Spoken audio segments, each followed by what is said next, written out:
Welcome to the Manly Saints Project with me, Hugh Hunter.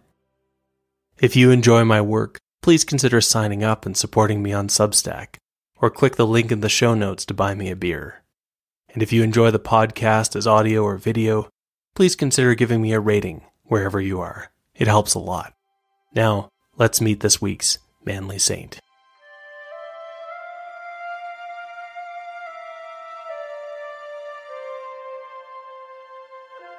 Join me today to meet a saint who appeared to save a people in their darkest hour. Name: Severin or Severinus of Noricum. Life: around 410 to 482 AD. Status: Saint. Feast: January 8th. Maximus of Noricum had led his men out on a mission of mercy. His caravan had gone to find supplies, and now they were headed home, back to Noricum, an area located roughly within modern Austria. These days, there was never enough food. And because everyone was so busy trying to grow food, there was no time to make clothes either, which meant there was a permanent clothing shortage in Noricum's cold winters.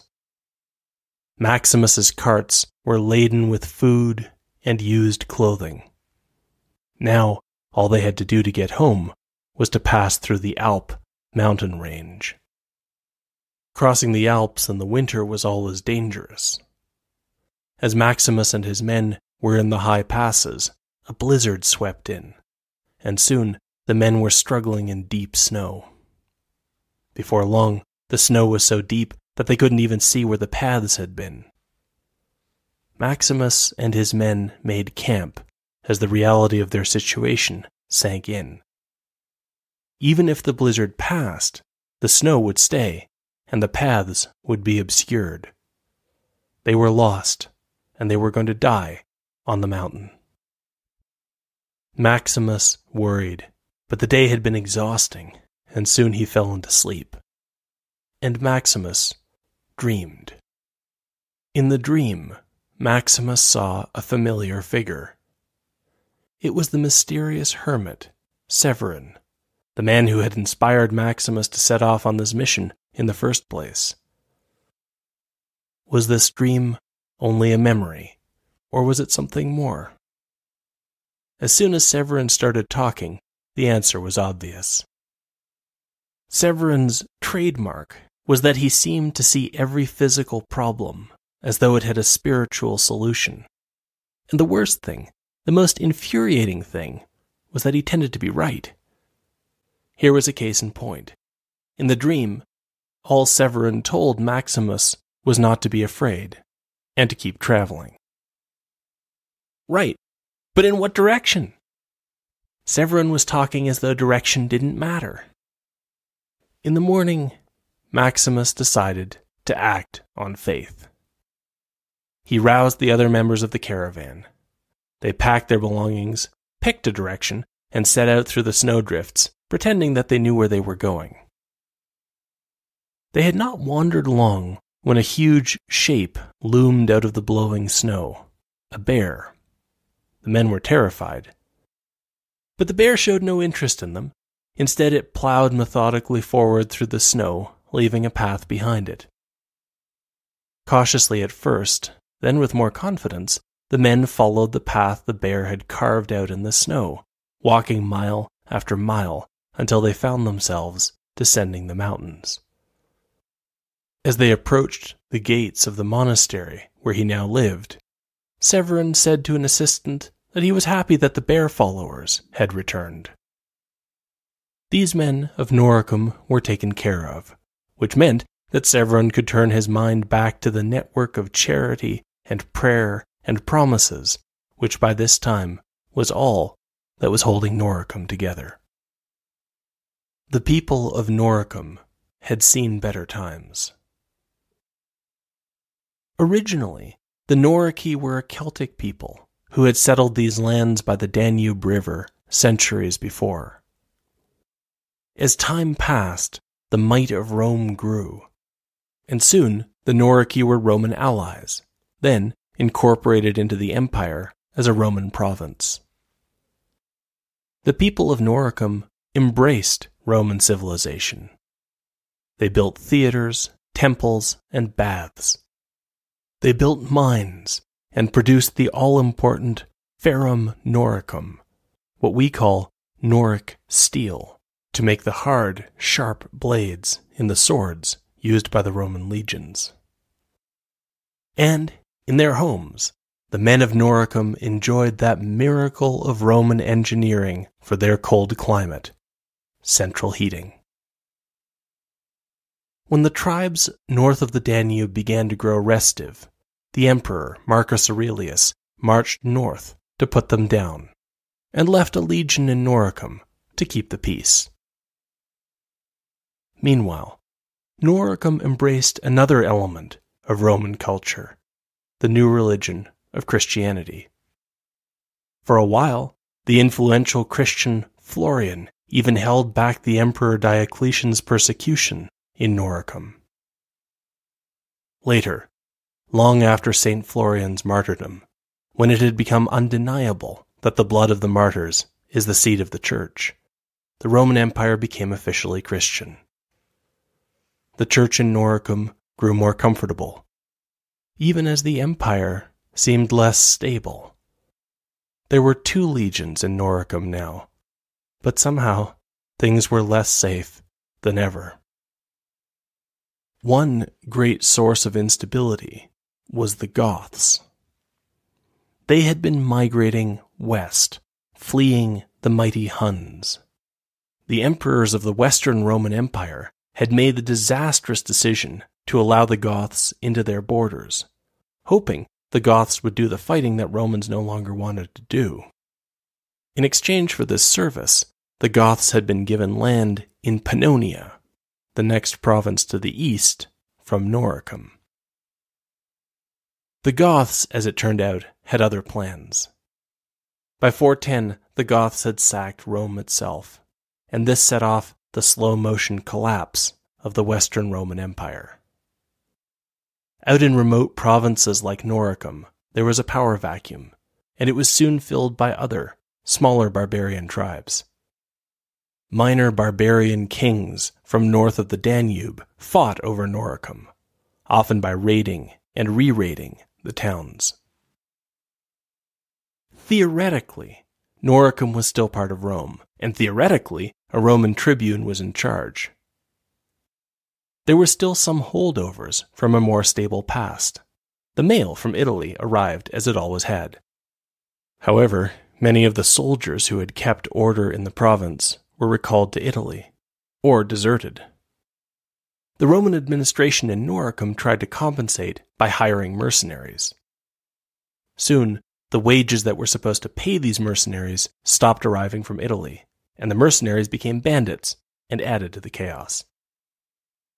Towns built walls and hired a local guard, and it became dangerous to stray too far from the small farms, vineyards, orchards, and bee yards that hugged the walls of the fortified towns. Times had become hard. Everyone had to work, women in the fields alongside men. Even that left a food shortage, and food had to be imported by ships on the Danube. When the Danube froze, Noricum starved. The people of Noricum were desperate, but to their credit, they did not lose themselves in hedonism or turn away from Christianity as others would in the crumbling empire.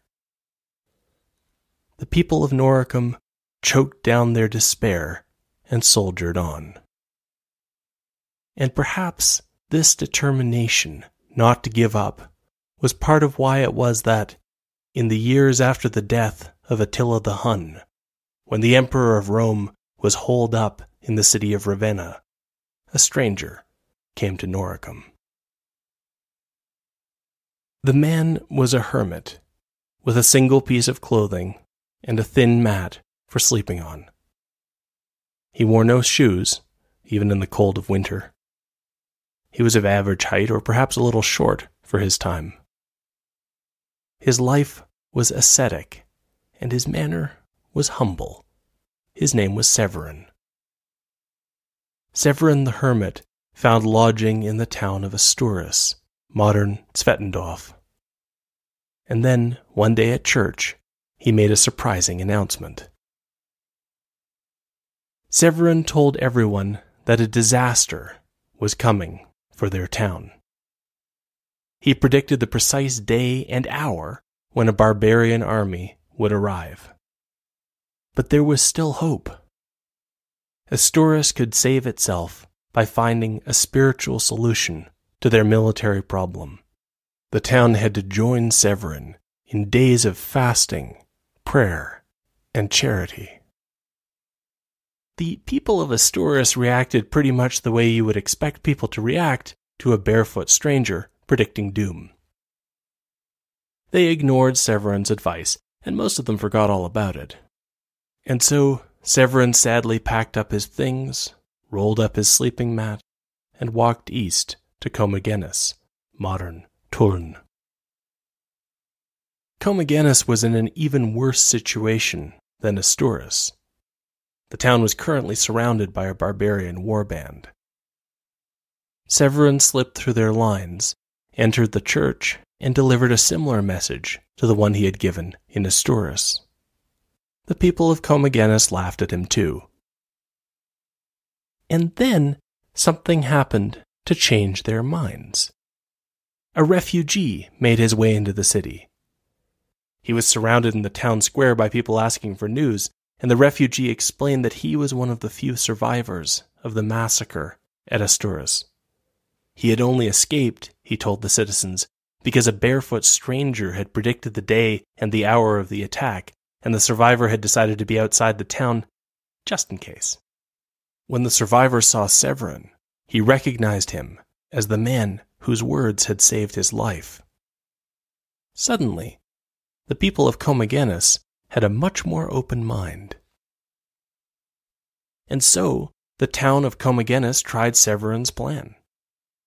For 3 days, the town fasted and prayed, as the surrounding barbarians watched in amusement. Their amusement came to an end on the 3rd day, when an earthquake shook the area. The barbarians, knowing an omen when they saw one, decided to try for easier prey and move on. After that, when Severin traveled through the towns of Noricum, the people listened to his message, which was always the same. Things were bad. It was not really the fault of anyone in Noricum that things were bad. And yet the right response, the Christian response, was to run back to God, to pray, repent, fast, and do charitable works. Nobody could accuse Severin of not practicing what he preached. Often, he only ate once in a week, sleeping on his flimsy mat, and arising every day, energized to help the people of Noricum.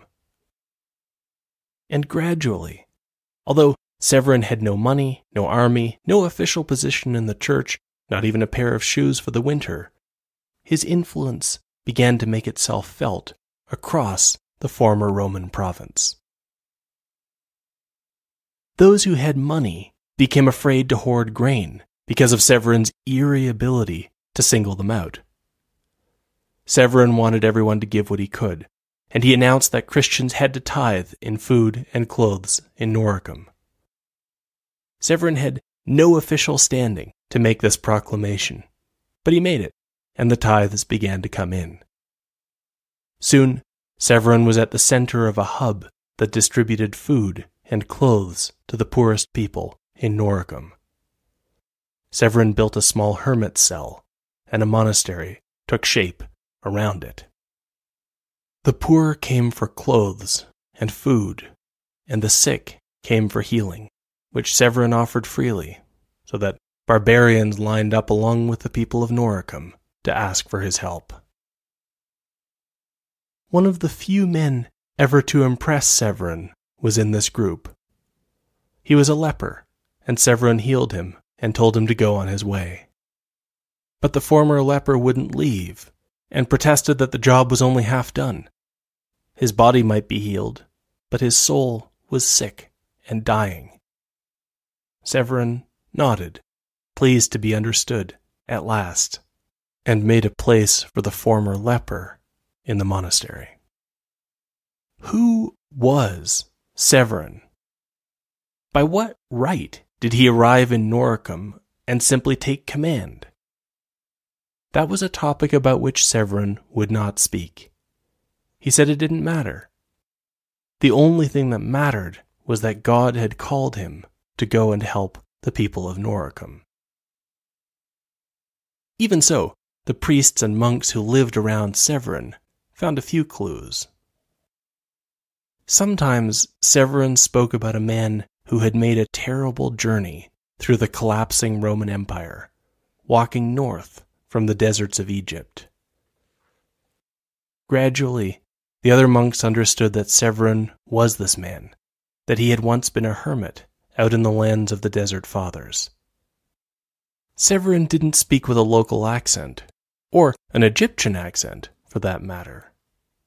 He spoke the cultured Latin of a Roman aristocrat. Maybe, before his time in the desert, he had been some powerful lord, or a military commander.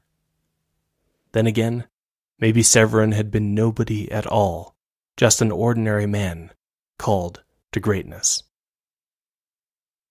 Whatever Severin had been in the past, he was now a man without fear. Noricum was under constant threat from the Germanic tribes moving west or jostling for control. The kings of these tribes were fascinated by the holy man of Noricum. One king, Giboldus, wanted to meet Severin. Giboldus seems to have assumed that Severin would not be so indiscreet as to bring up the fact that Giboldus had done some light raiding and slaving in Noricum. But when Severin heard that Giboldus was near, he marched out alone and confronted the king in front of his army, dressing the king down. To the shock of the army, the king began to visibly tremble before the hermit's anger. Giboldus would later admit that he had never been so scared in his life, and he lost no time in sending out men to scour his kingdom for abductees from Noricum to send them home.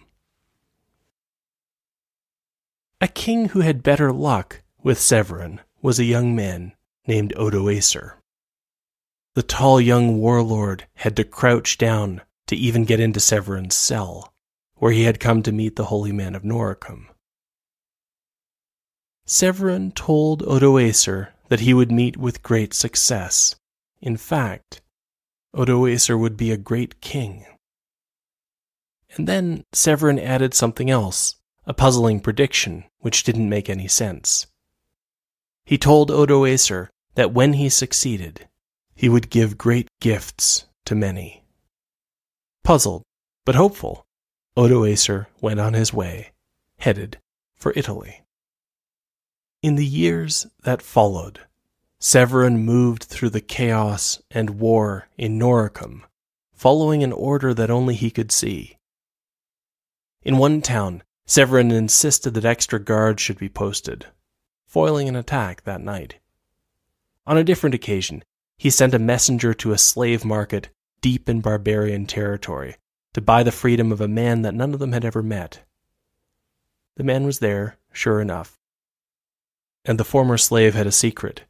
He had been carrying precious relics of the saints, waiting to find them a new home. He gave them to Severin's monastery. Meanwhile, in the south, in Italy, the warlord Odoacer had been successful. He had become a high king, uniting several tribes, and then leading them to crush the last of the Western Roman Empire.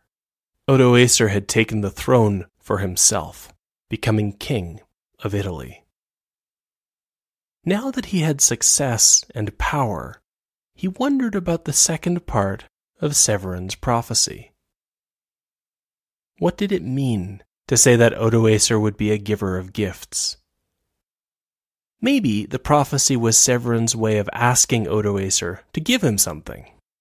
Odoacer wrote to Severin and offered him anything that was in his power to grant. Severin replied that he didn't really want anything, but He supposed it would be nice if Odoacer could recall a certain man from exile.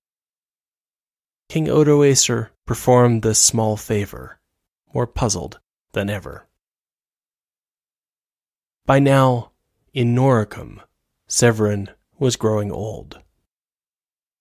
For almost 30 years, he had traveled the land, fed the poor, healed the sick, and encouraged the people. Now he was talking about a future that did not include him. Severin made the local kings promise to keep the peace after he was gone. Sometimes, mysteriously, he described an exodus, an escape to a better, safer place, although it was not obvious how or where the people of Noricum could go. Severin was in his monastery among the monks and priests who had gathered to live around him when he felt his body begin to fail. He found the energy to speak to the monks and priests one last time, telling them that they would have to be examples for the people of Noricum now. He blessed them and said goodbye. Many of the monks were crying, and when no one knew what else to say, Severin quoted the last sentence of the last psalm. "Let everything that breathes praise the Lord."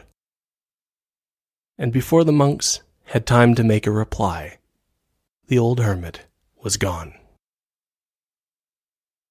Severin was buried in his monastery in Noricum. In a way, Severin had frozen the collapse of the Roman Empire, halting it around him in Noricum. Now that he was gone, it began again. The promises that Severin had extracted from the minor kings in the area began to lose their force. One king, Ferderucus, had sworn up and down that he would never touch what Severin had built. But now that Severin was dead, he couldn't resist raiding the monastery itself. 5 years passed, and soon Noricum was as dangerous as it had ever been. And it was then, just as the people of Noricum were once again sliding into despair, that another army arrived in Noricum. The army was led by Prince Hunwulf, the brother of King Odoacer. The king had finally untangled Severin's words about the great gift that he would bestow. It was not a gift for Severin, but for the people to whom Severin had devoted his life. The army of Hunwulf casually crushed the forces of the petty kings in the area. But this was not just an invasion. It was a rescue. Hunwulf announced to the people of Noricum that a place had been prepared for them in the warmth and safety of Italy. And so the people packed up their possessions. The monks remembered that Severin had told them of this exodus, and that they were to bring his body along with them. When they opened the grave, the saint's body was incorrupt. And so it was that the body of Saint Severin was reverently put on a cart, one of many, carrying the fortunes and the hopes of the people of Noricum as they walked south under the protection of the king toward a new land and a new life.